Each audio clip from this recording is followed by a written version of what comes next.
ಬೆಂಗಳೂರು ಸೇರಿದಂತೆ ರಾಜ್ಯದ ವಿವಿಧ ಕೇಂದ್ರಗಳಲ್ಲಿ ಬೆಳ್ಳಂಬೆಳಿಗ್ಗೆ ಭ್ರಷ್ಟರಿಗೆ ಲೋಕಾಯುಕ್ತ ಶಾಕ್ ಕೊಟ್ಟಿದೆ. ರಾಜ್ಯಾದ್ಯಂತ 25 ಕಡೆಗಳಲ್ಲಿ ಏಕಾಏಕಿ ಮೆಗಾ ರೇಡ್ ಆಗಿದೆ. ಬೆಂಗಳೂರು, ಚಿಕ್ಕಮಗಳೂರು, ಮಂಡ್ಯದಲ್ಲಿ 25ಕ್ಕೂ ಹೆಚ್ಚು ಕಡೆಗಳಲ್ಲಿ ಏಕಾಏಕಿ ಲೋಕಾಯುಕ್ತ ರೇಡ್ ಆಗಿದೆ. ಬೆಳ್ಳಂಬೆಳಿಗ್ಗೆ ಭ್ರಷ್ಟರಿಗೆ ಶಾಕ್ ಕೊಟ್ಟಿದೆ ಲೋಕಾಯುಕ್ತ. ಬೆಂಗಳೂರಿನಲ್ಲಿ ಅಬಕಾರಿ ಅಧಿಕಾರಿ ಮೋಹನ್, ಟೌನ್ ಪ್ಲಾನಿಂಗ್ ಡೈರೆಕ್ಟರ್ ತಿಪ್ಪೇಸ್ವಾಮಿಗೆ ಶಾಕ್ ಕೊಟ್ಟಿದ್ದಾರೆ. ಎನ್.ಕೆ. ತಿಪ್ಪೇಸ್ವಾಮಿ ನಿವಾಸದಲ್ಲಿ ತೀವ್ರ ಶೋಧ ನಡೀತಾ ಇದೆ. ವಿಶ್ವೇಶ್ವರಯ್ಯ ರಸ್ತೆ ಗಿರಿನಗರದಲ್ಲಿ ಬರುತ್ತೆ ಇವರು ಬಂಗಲೆ. ಎಸ್ಪಿ ಶ್ರೀನಾಥ್ ಜೋಶಿ ಅವರ ನೇತೃತ್ವದಲ್ಲಿ ಪರಿಶೀಲನೆ ನಡೆಸಲಾಗ್ತಾ ಇದೆ. ಬೆಂಗಳೂರಿನ ಕಥೆ ಇದು. ಒಬ್ಬರು ಅಬಕಾರಿ ಅಧಿಕಾರಿ ಮೋಹನ್ ಅಂತ ಅಬಕಾರಿ ಇಲಾಖೆಯಲ್ಲಿ ಇತ್ತೀಚೆಗೆ ನೀವು ಕೇಳಿಸ್ಕೊಂಡಿದ್ರಿ. ಇತ್ತೀಚೆಗೆ ಅಬಕಾರಿ ಇಲಾಖೆಯ ಭ್ರಷ್ಟಾಚಾರದ ಬಗ್ಗೆ ದೊಡ್ಡ ಮಟ್ಟದಲ್ಲಿ ಸುದ್ದಿ ಆಗಿತ್ತು. 20ನೇ ತಾರೀಕು ಅಂದರೆ ನಿನ್ನೆ ಒಂದು ದೊಡ್ಡ ಮಟ್ಟದಲ್ಲಿ ಪ್ರತಿಭಟನೆ ಕೂಡ ಆಗಬೇಕಿತ್ತು. ಅದೇ ಅಬಕಾರಿ ಇಲಾಖೆಯಲ್ಲಿ ಕೆಲಸ ಮಾಡುವ ಅಧಿಕಾರಿ ಕಟ್ಟಿಸಿಕೊಂಡಿರುವ ಮನೆ ಒಂದು. ಅದ್ರ ಜೊತೆಗೆ ಮತ್ತೊಬ್ಬ ಅಧಿಕಾರಿ, ಒಟ್ಟು ಬೆಂಗಳೂರಿನಲ್ಲಿ ಇಬ್ಬರು ಟೌನ್ ಪ್ಲಾನಿಂಗ್ ಡೈರೆಕ್ಟರ್ ಆಗಿರೋ ತಿಪ್ಪೇಸ್ವಾಮಿ, ಇವರಿಬ್ಬರ ಬೃಹತ್ ಬಂಗಲೆ ಅಲ್ಲಿ ಲೋಕಾಯುಕ್ತ ಅಧಿಕಾರಿಗಳು ಶೋಧ ಕಾರ್ಯವನ್ನು ನಡೆಸ್ತಾ ಇದ್ದಾರೆ. ತೀವ್ರ ಶೋಧ ನಡೀತಿದೆ. ಬೆಳ್ಳಂಬೆಳಿಗ್ಗೆ 25 ಕಡೆಗಳಲ್ಲಿ ನಡೆದಿರುವಂಥ ಮೆಗಾ ರೈಡ್ ಇದು. ಆ 25 ಕಡೆಗಳಲ್ಲಿ ಬೆಂಗಳೂರಿನ ಅಬಕಾರಿ ಅಧಿಕಾರಿ ಮೋಹನ್ ಮನೆ, ಟೌನ್ ಪ್ಲಾನಿಂಗ್ ಡೈರೆಕ್ಟರ್ ತಿಪ್ಪೇಸ್ವಾಮಿ ಮನೆಯಲ್ಲೂ ಕೂಡ ಅಧಿಕಾರಿಗಳು ತೀವ್ರತರವಾದ ಶೋಧವನ್ನು ನಡೆಸ್ತಿದ್ದಾರೆ. ಏಕಕಾಲಕ್ಕೆ ನಡೆದಿದೆ. ಬಹಳಷ್ಟು ವಿಚಾರಗಳನ್ನು, ಬಹಳಷ್ಟು ಮಾಹಿತಿಗಳನ್ನು, ಆಸ್ತಿ ಪತ್ರಗಳನ್ನು, ದಾಖಲೆಗಳನ್ನು ಲೋಕಾಯುಕ್ತ ಸಂಗ್ರಹಿಸ್ತಾ ಇದೆ. ಒಬ್ಬ ಅಧಿಕಾರಿ, ಟೌನ್ ಪ್ಲಾನಿಂಗ್ ಅಧಿಕಾರಿ, ಅವ್ರಿಗಿರುವಂಥ ಸಂಬಳದಲ್ಲಿ ಇಂಥ ದೊಡ್ಡ ಭವ್ಯ ಬಂಗಲೆಯನ್ನು ಬೆಂಗಳೂರಿನ ಪ್ರೈಮ್ ಏರಿಯಾದಲ್ಲಿ ಕಟ್ಟೋದಕ್ಕೆ ಹೇಗೆ ಸಾಧ್ಯ? ಅದು ಸಾಮಾನ್ಯವಾಗಿ ಅಧೀನದಲ್ಲಿ ಬರುವಂಥ ಏನು ಯಾವ ಇಲಾಖೆಯಲ್ಲಿ ಕೆಲಸ ಮಾಡ್ತಾರೋ ಅದರ ಅಧೀನದಲ್ಲಿ ಬರೋ ಸಂಬಳದಿಂದ ಸಾಧ್ಯ ಇದೆಯಾ? ಅಥವಾ ಸಂಬಳವನ್ನು ಹೊರತುಪಡಿಸಿ ಇವರು ಬೇರೆ ಏನಾದರೂ ಉದ್ಯಮ, ನೌಕರಿ ಮತ್ತೇನಾದರೂ ಇದೆಯಾ? ಅಥವಾ ಇವರ ಇನ್ಕಮ್ ಸೋರ್ಸ್, ಆದಾಯದ ಮೂಲ ಬೇರೆ ಏನಾದರೂ ಇದೆಯಾ? ಇವೆಲ್ಲದರ ಪರಿಶೀಲನೆ ಅಂತೂ ಆಗುತ್ತೆ. ಇಲ್ಲ ಅಂತಂದರೆ ಕೇವಲ ಒಂದು ಗೌರ್ಮೆಂಟ್ ಅಧಿಕಾರಿಯಾಗಿದ್ದುಕೊಂಡು ಇಷ್ಟು ದೊಡ್ಡ ಬಂಗಲೆ ಕಟ್ಟೋದಕ್ಕೆ ಅಸಾಧ್ಯ ಅನ್ನೋ ರೀತಿಯಲ್ಲಿ ಈ ರೇಡ್ ನಡೀತಾ ಇದೆ. ಲೋಕಾಯುಕ್ತ ಅಧಿಕಾರಿಗಳು ಪೂರಕ ದಾಖಲೆಗಳಿಗೆ ಶೋಧಿಸ್ತಾ ಇದ್ದಾರೆ.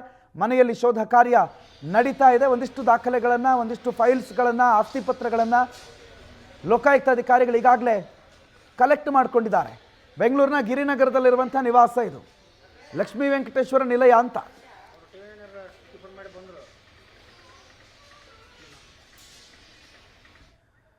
ವೆಂಕಟೇಶ್, ಗಿರಿನಗರದ ರೈಡ್ ಆಗಿರೋ ನಿವಾಸದ ಮುಂಭಾಗದಿಂದ ನೇರ ಸಂಪರ್ಕದಲ್ಲಿ ಜಾಯ್ನ್ ಆಗಿದ್ದಾರೆ ನಮ್ಮ ಪ್ರತಿನಿಧಿ ವೆಂಕಟೇಶ್. ವೆಂಕಟೇಶ್, ಯಾರ ಮನೆ ಅದು? ಏನು ಕೆಲಸ ಮಾಡ್ತಾರ ಆ ವ್ಯಕ್ತಿ? ಆ ಬಿಲ್ಡಿಂಗ್ ಹೇಗಿದೆ? ಏನು ನಡೀತಾ ಇದೆ ಅಲ್ಲಿ? ಪ್ರಣತ್, ಡೈರೆಕ್ಟರ್ ಹೋಮ್ ಪ್ಲಾನಿಂಗ್ ಕಂಟ್ರಿಯ ಎಮ್ ಡಿ ಆಗಿದ್ದಂತಹ ತಿಪ್ಪೇಸ್ವಾಮಿ ಅವರ ನಿವಾಸದ ಮೇಲೆ ಇವತ್ತು ದಾಳಿಯಾಗಿರುವಂಥದ್ದು. ಲೋಕಾಯುಕ್ತ ಅಧಿಕಾರಿಗಳು ಬೆಳಗ್ಗೆ 7 ಗಂಟೆಗೆ ದಾಳಿಯನ್ನು ಮಾಡಿದ್ದಾರೆ. ದಾಳಿಯ ಸಂದರ್ಭದಲ್ಲಿ ಸಾಕಷ್ಟು ದಾಖಲೆಗಳನ್ನು ಕೂಡ ವಶಪಡಿಸಿಕೊಂಡು ಈಗ ಸದ್ಯಕ್ಕೆ ಪರಿಶೀಲನೆಯನ್ನು ಕೂಡ ಮುಂದುವರಿಸ್ತಾ ಇರುವಂಥದ್ದು. ಅಂದರೆ ಈ ಇಲಾಖೆಗೆ ಸಂಬಂಧಪಟ್ಟಂತೆ ಸಾಕಷ್ಟು ದೂರುಗಳು ಬಂದ ಹಿನ್ನೆಲೆಯಲ್ಲಿ ಈಗ ದಾಳಿ ಮಾಡೋದಕ್ಕೆ ಕೂಡ ಮುಂದಾಗಿದ್ದಾರೆ. ಅಂದರೆ ಈ ಒಂದು ನಿವಾಸವನ್ನು ನಾವು ಗಮನಿಸ್ತಾ ಹೋಗೋದಾದರೆ ಈ ಒಂದು ನಿವಾಸ 3 ಅಂತಸ್ತಿನ ನಿವಾಸ ಆಗಿರುವಂಥದ್ದು. ಸೊ ಈಗ ಈ ಒಂದು ನಿವಾಸದಲ್ಲಿ ಅವರು ಅಕ್ರಮವಾಗಿ ಏನೆಲ್ಲ ಒಂದು ಹಣವನ್ನು ಸಂಪಾದನೆ ಮಾಡಿದ್ದಾರೆ, ಅವರ ಹಾಗೆ ಸಂಬಂಧಪಟ್ಟಂಥ ಒಡವೆಗಳಿರ್ಬೋದು, ಆಸ್ತಿ ಪತ್ರಗಳಿರಬಹುದು, ಎಲ್ಲವನ್ನು ಕೂಡ ಪರಿಶೀಲನೆ ಮಾಡುವಂತಹ ಕೆಲಸವನ್ನು ಕೂಡ ಈಗ ಅಧಿಕಾರಿಗಳು ಮಾಡ್ತಾ ಇರುವಂತದ್ದು. ಈಗ ಇವರು ಕೆಲಸಕ್ಕೆ ಸೇರಿದಾಗಿಂದ ಇಲ್ಲಿವರೆಗೂ ಕೂಡ ಅವರು ಕೆಲಸಕ್ಕೆ ಸೇರಿದಂತಹ ಸಂದರ್ಭದಲ್ಲಿ ಕೊಟ್ಟಂತಹ ಒಂದು ದಾಖಲೆಗಳಿರಬಹುದು, ಅದಾದ ಬಳಿಕ ಅವರ ಆದಾಯದಲ್ಲಿ ಏರಿಕೆ ಆಗಿರಬಹುದು. ಈಗ ಅವರಿಗೆ ಸಂಬಂಧಪಟ್ಟಂತೆ ಏನು ಈ ಒಂದು ನಿವಾಸವನ್ನು ಕೂಡ ನಾವು ಈ ಸಂದರ್ಭದಲ್ಲಿ ತೋರಿಸುವ ಪ್ರಯತ್ನವನ್ನು ಮಾಡೋಣ.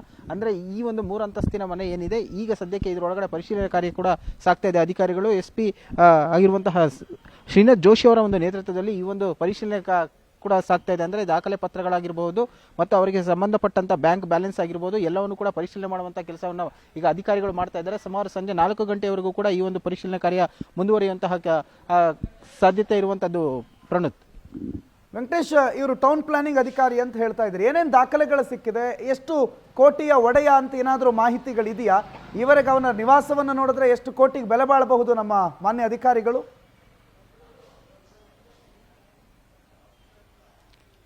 ಪ್ರಣತ್, ಸದ್ಯದ ಮಟ್ಟಿಗೆ ಇನ್ನೂ ಈಗ ಅಧಿಕಾರಿಗಳು ಇನ್ನು ದಾಖಲೆ ಪತ್ರಗಳನ್ನು ವಶಕ್ಕೆ ಪಡೆದು ಪರಿಶೀಲನೆ ಮಾಡುವಂತಹ ಕೆಲಸವನ್ನು ಮಾಡ್ತಾ ಇದ್ದಾರೆ. ಸುಮಾರು ಸಂಜೆ 1-2 ಗಂಟೆಯ ಸುಮಾರಿಗೆ ಅಂದಾಜು ಅವರ ಒಂದು ಅಕ್ರಮ ಆಸ್ತಿ ಗಳಿಕೆ ಸಂಪಾದನೆ ಎಷ್ಟಾಗಿದೆ, ಅವರ ಒಡವೆ ಆಗಿರ್ಬೋದು, ಬಂಗಾರ ಆಗಿರ್ಬೋದು, ಆಸ್ತಿ ಆಗಿರ್ಬೋದು, ಬ್ಯಾಂಕ್ ಬ್ಯಾಲೆನ್ಸ್ ಆಗಿರ್ಬೋದು, ಮತ್ತೆ ಅವರ ಸಂಬಂಧಿಕರಿಗೆ ಸಂಬಂಧಪಟ್ಟಂತ ಬ್ಯಾಂಕ್ ಬ್ಯಾಲೆನ್ಸ್ಗಳೇನಿದೆ ಎಲ್ಲವೂ ಕೂಡ ಒಂದು ಮಧ್ಯಾಹ್ನ ಸುಮಾರು 2 ಗಂಟೆಯ ಸುಮಾರಿಗೆ ಈ ಒಂದು ಒಂದು ಕನ್ಫರ್ಮ್ ಆಗುವಂತಹ ಸಾಧ್ಯತೆ ಕೂಡ ಇರುವಂತದ್ದು.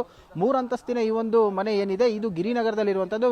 ಇದರ ಒಂದು ಮೌಲ್ಯ ಕೂಡ ನಾವು ಕೋಟ್ಯಾಂತರ ರೂಪಾಯಿಗೆ ಮೇಲೆ ಅಂತಾನೆ ಅಂದಾಜು ಮಾಡಬಹುದು. ಯಾಕಂತ ಹೇಳಿದ್ರೆ ಈ ಪ್ರಕರಣಕ್ಕೆ ಸಂಬಂಧಪಟ್ಟಂತೆ ನಾವು ನೋಡೋದಾದ್ರೆ ಅಷ್ಟು ಸುಲಭವಾಗಿ ಇವರು ಇಷ್ಟು ಮಟ್ಟಿಗೆ ಹಣವನ್ನು ಸಂಪಾದನೆ ಮಾಡಿದ್ದಾರೆ ಅಂದ್ರೆ ಸರ್ಕಾರಿ ಅಧಿಕಾರಿ ಆಗಿದ್ದುಕೊಂಡು ಅಷ್ಟು ಏನು ಒಂದು ಈಸಿಯಾಗಿ ಇರೋದಿಲ್ಲ. ಯಾಕಂತ ಹೇಳಿದ್ರೆ ಈ ಪ್ರಕರಣಕ್ಕೆ ಈ ಒಂದು ಸಂಬಂಧಪಟ್ಟಂತೆ ಅವರು ಏನು ಹಣವನ್ನು ಸಂಪಾದನೆ ಮಾಡಿದ್ದಾರೆ ಸಾಕಷ್ಟು ಗೊಂದಲ ಆಗಿರಬಹುದು ಅಥವಾ ಅವರಿಗೆ ಒಂದು ಬೇರೆ ರೀತಿಯಾದಂತಹ ಒಂದು ಹಣವನ್ನು ಸಂಪಾದನೆ ಮಾಡಿರೋದನ್ನು ಇಲ್ಲಿ ಗಮನಿಸಬೇಕಾಗುತ್ತೆ.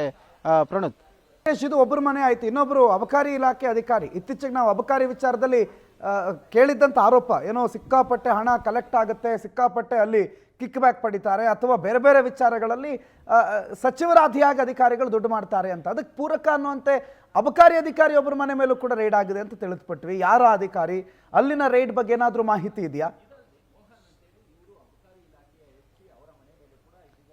ಅಬಕಾರಿ ಇಲಾಖೆ ಎಸ್ ಪಿ ಆಗಿರುವಂತಹ ಮೋಹನ್ ಏನಿದ್ದಾರೆ ಇವರು ಕನಕಪುರ ರಸ್ತೆಯಲ್ಲಿರುವಂತಹ ವಾಜರಹಳ್ಳಿಯಲ್ಲಿ ಏನಿದೆ ಆ ಒಂದು ಮನೆಗೆ ಅಲ್ಲಿ ಈಗ ದಾಳಿ ಆಗಿರುವಂತದ್ದು. ಅವರ ಒಂದು ವಿಲ್ಲಾ ಆಗಿರಬಹುದು ಅಥವಾ ಅವರ ಮನೆಗೆ ಸಂಬಂಧಪಟ್ಟಂತ ದಾಖಲೆ ಪತ್ರಗಳು, ಬ್ಯಾಂಕ್ ಬ್ಯಾಲೆನ್ಸ್ಗಳೇನಿದೆ ಅವನ್ನ ಪರಿಶೀಲನೆ ಮಾಡುವಂತಹ ಕೆಲಸವನ್ನು ಕೂಡ ಮಾಡ್ತಾ ಇದ್ದಾರೆ. ಯಾಕಂತ ಹೇಳಿದ್ರೆ ಈ ಹಿಂದೆ ಕೂಡ ಈ ಒಂದು ಇಲಾಖೆಗೆ ಸಂಬಂಧಪಟ್ಟಂತೆ ಸಾಕಷ್ಟು ದೂರುಗಳು ಬಂದಿತ್ತು, ಹಣವನ್ನು ಪಡಿತಾ ಇದ್ದಾರೆ ಅಂತ ಹೇಳಿ ಮತ್ತು ಲೈಸೆನ್ಸ್ ಹೋಲ್ಡರ್ಗಳು ಯಾರಿದ್ದಾರೆ ಅವರ ಮೇಲೆ ಒಂದು ಒತ್ತಡವನ್ನು ಹಾಕಿ ಹಣವನ್ನು ಪಡೆಯುವಂತಹ ಕೆಲಸವನ್ನು ಮಾಡ್ತಾ ಇದ್ದಾರೆ ಅಂತ ಹೇಳಿ ಸಾಕಷ್ಟು ಆರೋಪಗಳು ಕೇಳಿ ಬಂದಿತ್ತು.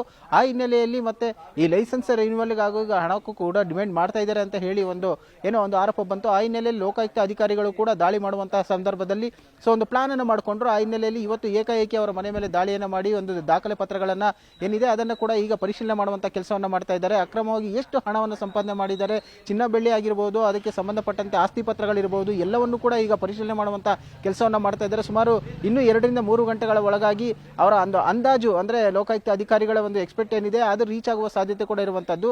ಇದನ್ನ ನೋಡ್ತಾ ಹೋಗೋದಾದ್ರೆ ಇದಕ್ಕೂ ಇವರು ಕೇವಲ ಇಲ್ಲಿ ಅಷ್ಟೇ ಅಲ್ಲ, ಅವರಿಗೆ ಸಂಬಂಧಪಟ್ಟಂತ ಸಂಬಂಧಿಕರು ಮತ್ತೆ ಕಚೇರಿಗಳಿರಬಹುದು, ಬೇರೆ ಬೇರೆ ಕಡೆಗಳಲ್ಲೂ ಕೂಡ ಅಕ್ರಮವಾಗಿ ಆಸ್ತಿ ಮಾಡಿರುವಂತಹ ಅದು ಕೂಡ ಕಂಡುಬರುವ ಸಾಧ್ಯತೆ ಕೂಡ ಇರುವಂತದ್ದು. ಪ್ರಣೋತ್, ಥ್ಯಾಂಕ್ ಯು ವೆಂಕಟೇಶ್ ಮಾಹಿತಿಗೆ.